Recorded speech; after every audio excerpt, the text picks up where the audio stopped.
Hello friends, welcome to S Kumar IAS. Here is your friend Saurav from IIT Delhi to simplify your preparation for civil services. I hope that your preparation is going on full swing. This is completely free initiative for the students, those who cannot prepare in the costly coaching institutes in Delhi and metro cities.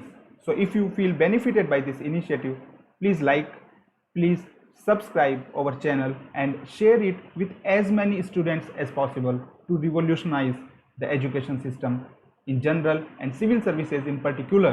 So without delay, हम लोग discuss कर रहे थे previous year के question papers. Previous year के question papers की होते हैं किसी भी एग्जामिनेशन को समझने के लिए। 2019 का जनरल स्टडीज पेपर 2 हम डिस्कस कर रहे थे। 2 क्वेश्चन हमने ऑलरेडी डिस्कस किए थे। आज हम डिस्कस करेंगे question number 3 and question number 4। So without much delay let's move.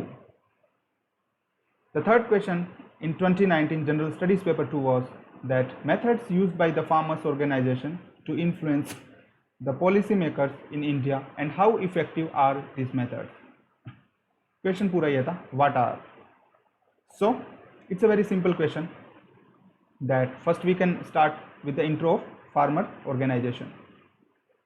That farmer organizations refer to the group of farmers who organize to protect their specific individual and collective interest.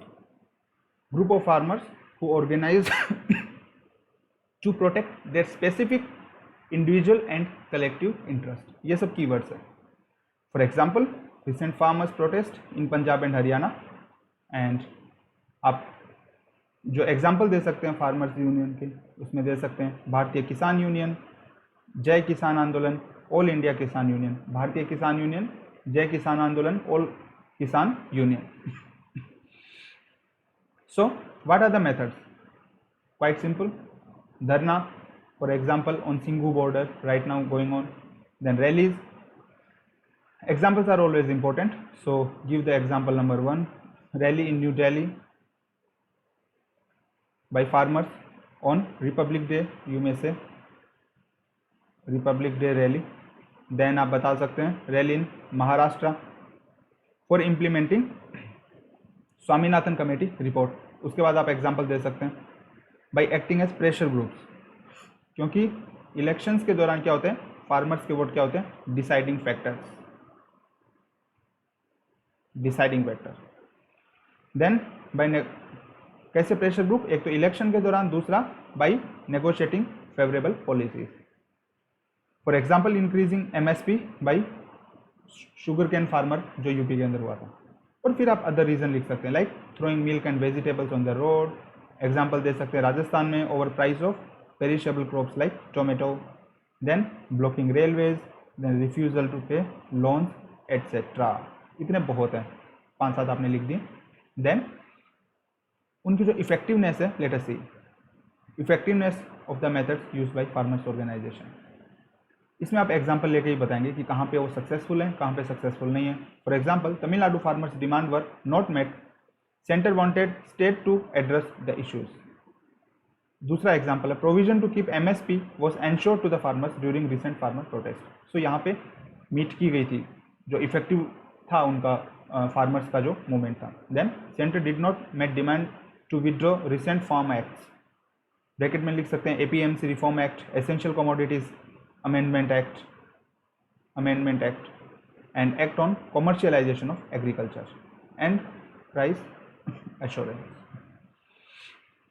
Then आप बोल सकते हैं कि although center has welcomed discussion and meeting the genuine demands. तो मतलब इस तरीके से पूरी मांगे उनकी मीट नहीं की गई थी.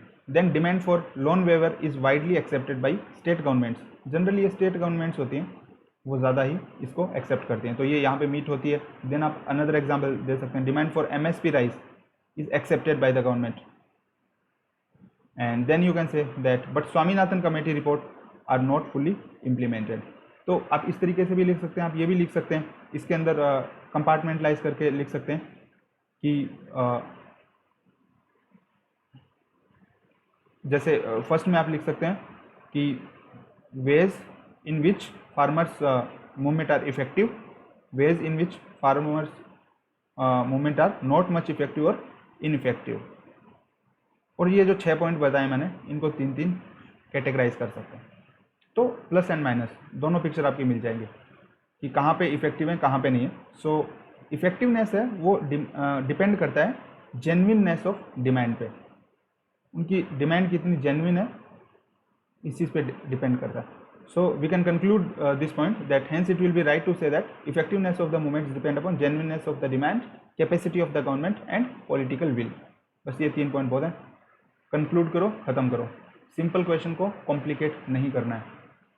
Let's move to the next question. Question 4, from the resolution of contentious issues regarding distribution of legislative powers by the courts, principle of federal supremacy and harmonious construction have emerged। Explain. 3 चीज़ें यहाँ पे कि resolution of the contentious issues regarding distribution of legislative power, तो ये जो है आपका ये हो गया 1 point. Principle of federal supremacy and harmonious construction ये हो गया 2 और 3 पॉइंट। ये 3 पॉइंट हैं। 3 की पार्ट्स में आपने क्वेश्चन को डिवाइड किया, इन तीनों के 3-4 पॉइंट आपको लिखने हैं, that's it. So let's start. You can start with the statement of Paul Brass that Indian federalism came in the light in the atmosphere of fear। ये मैंने स्टेटमेंट क्यों लिखा, क्योंकि कॉन्टेक्स्ट ये है कि कंटेंशियस इश्यूज है ना, लॉज जो रिजोल्यूशन करना है कंटेंशियस आपको इश्यूज का, इसका मतलब कंटेंशन है क्यों सेंटर और स्टेट के बीच में। आपको कुछ ऐसा स्टेटमेंट लिखना है जिसमें आपकी बात कन्वे हो जाए। क्यों है कंटेंशन? इंडिया एसिमेट्रिकल फेडरलिज्म है। एसिमेट्रिकल फेडरलिज्म क्यों है?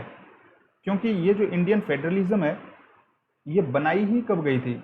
ये एटमॉस्फियर ऑफ फियर के अंदर बनाई गई थी, जैसा कि पॉल ब्रास कहता है। Now you can start that federalism is basic structure of the Indian constitution. India is union of federal units where legislative power between the centre and the state are divided by schedule 7। क्यों? क्योंकि ये particularly question किसके बारे में? Legislative powers के बारे में।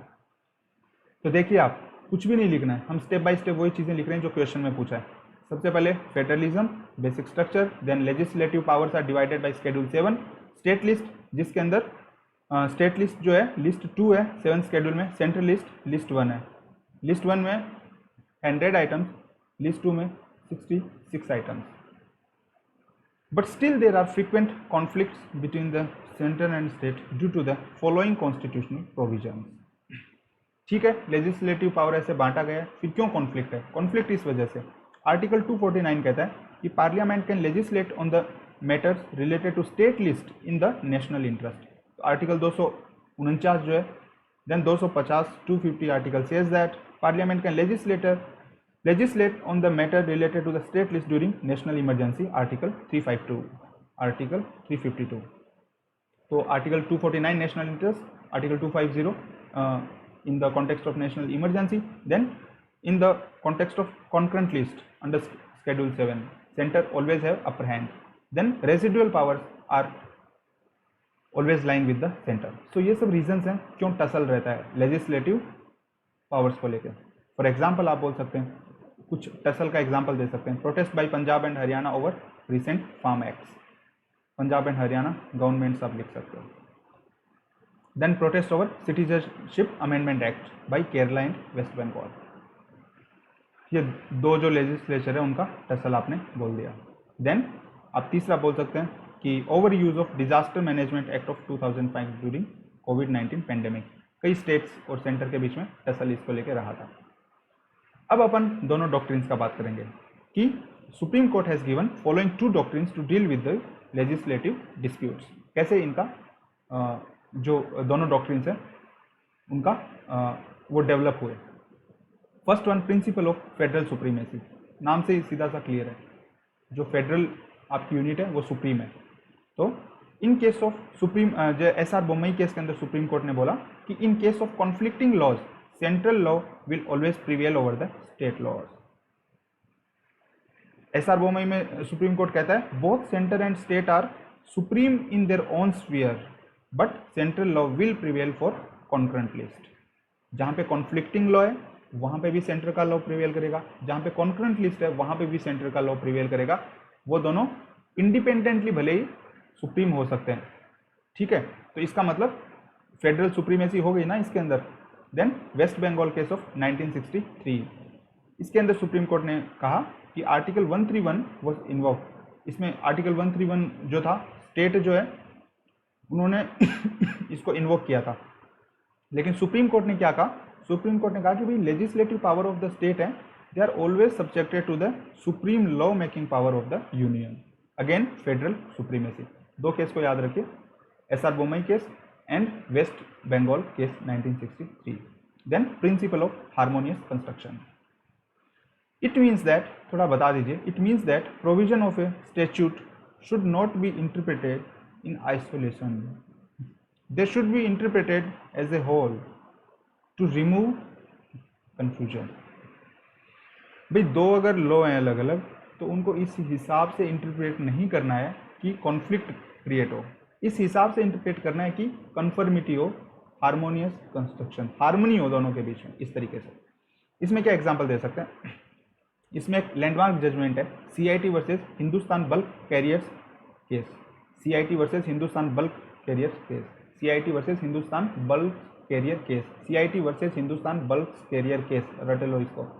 इसके अंदर सुप्रीम कोर्ट ने 5 प्रिंसिपल दिए थे, ठीक है, हार्मोनियस कंस्ट्रक्शन के। इसमें से 5 लिखने की जरूरत नहीं है, 2-3 लिख दो। पहला सुप्रीम कोर्ट ने बोला, avoid direct clash and harmonise them. अगर दो स्टैट्यूट हैं, क्लैश हो रहा है, avoid clash, harmonise. Second one, provision of one section cannot be use to defeat provision of another section. ऐसा नहीं है कि भाई एक लॉ में एक प्रोविजन है, एक पर्टिकुलर डायरेक्शन के अंदर वो बोल रहा है, दूसरा में भी हो सकता है अपेरेंटली कॉन्ट्राडिक्शन हो, बट उन दोनों को एक दूसरे से काटने के लिए यूज में नहीं ले सकते हो, उनको कॉन्टेक्चुअल अंडरस्टैंडिंग लो। जो अपेरेंट उनके अंदर कॉन्ट्राडिक्शंस है उनको हार्मोनाइज करो, ठीक है, ये सुप्रीम कोर्ट का कहना है। एक दूसरे को डिफीट मत करो प्रोविजन से। फॉर एग्जाम्पल एसआर बोमई में हम देखें, एसआर बोमई ने यही बोला कि भाई दोनों सुप्रीम है स्फीयर के अंदर, तो ऐसा नहीं है कि उन्होंने डायरेक्ट बोल दिया कि भाई सेंटर कुछ भी कर सकता है स्टेट के साथ, हार्मोनाइज करो दोनों जो सेक्शन है उनको। Then third one, court must interpret contradictory provision in such a way that both the provisions can be enacted. ये इंडियन जुडिशरी की महारत है, इसके अंदर इनोवेशन के अंदर। Indian judiciary is the innovative judiciary. इस हिसाब से इंटरप्रेट करो कि भाई दोनों ही जो चीज़ें, फॉर एग्जाम्पल आपको एनवायरनमेंट को भी बचाना है, ठीक है, और आपको डेवलपमेंट वर्क भी करना है। आप एग्जांपल ले सकते हो, आपको फार्म लॉज है उनको इम्प्लीमेंट भी करना है, आपको मॉडर्नाइज भी करना है, कॉमर्शियलाइज भी करना है एग्रीकल्चर को, but at the same time आपको क्या करना है, आपको फार्मर्स के इंटरेस्ट को भी बचाना है, ठीक है, क्योंकि स्टेट सब्जेक्ट जो है, स्टेट का भी राइट है फार्म उसके ऊपर, लॉज के ऊपर। सो इस हिसाब से चीज़ों को करो कि स्टेट भी खुश रहें, सेंटर भी खुश रहे। ये बेसिकली है हार्मोनियस कंस्ट्रक्शन, ठीक है। सो फिर आप कंक्लूड कर सकते हैं, thus federal supremacy and harmonious construction doctrines are sine qua non for successful functioning of the federal system. Federal supremacy भी जरूरी है और हार्मोनियस कंस्ट्रक्शन भी जरूरी है, ये दोनों क्या है, साइन क्वा नॉन है for successful function of federal democracy. I hope that this videos will definitely help you. अगले वीडियो में हम और ज़्यादा क्वेश्चंस को डिस्कस करेंगे। अगर आप इन वीडियो से बेनिफिट होते हैं तो प्लीज़ प्लीज़ प्लीज़ हमारी रिक्वेस्ट है, वीडियोस को लाइक कीजिए, वीडियोस को सब्सक्राइब कीजिए हमारे चैनल को, और दूसरों के साथ शेयर कीजिए जितना ज़्यादा आप कर सकते हैं। जितनी ज़्यादा ऑडियंस होगी, जितने ज़्यादा हमें लाइक्स मिलेंगे, जितने ज़्यादा आप लोग कमेंट्स करेंगे, इंटरेक्शन करेंगे, हमें उतना ही ज़्यादा मोटिवेशन मिलेगा, हमें उतनी ही ज़्यादा स्ट्रेंथ मिलेगी आपके लिए ज़्यादा से ज़्यादा वीडियो बनाने के लिए, आपके लिए और अच्छा कंटेंट तैयार करने के लिए, और ज़्यादा सब्जेक्ट्स को कवर करने के लिए। तो अगर आप चाहते हैं कि हम और ज़्यादा वीडियोस आपके लिए बनाएं तो प्लीज़ चैनल को ज़्यादा से ज़्यादा स्प्रेड कीजिए like a wildfire, and like and comment. We will be happy to answer your questions. आपके कोई भी क्वेश्चन है आप प्लीज़ कमेंट बॉक्स में उनको डाल दीजिए, हम डेफिनेटली उनको आंसर करेंगे। Thank you so much for coming to S Kumar IAS। Till next class, wish you all the best.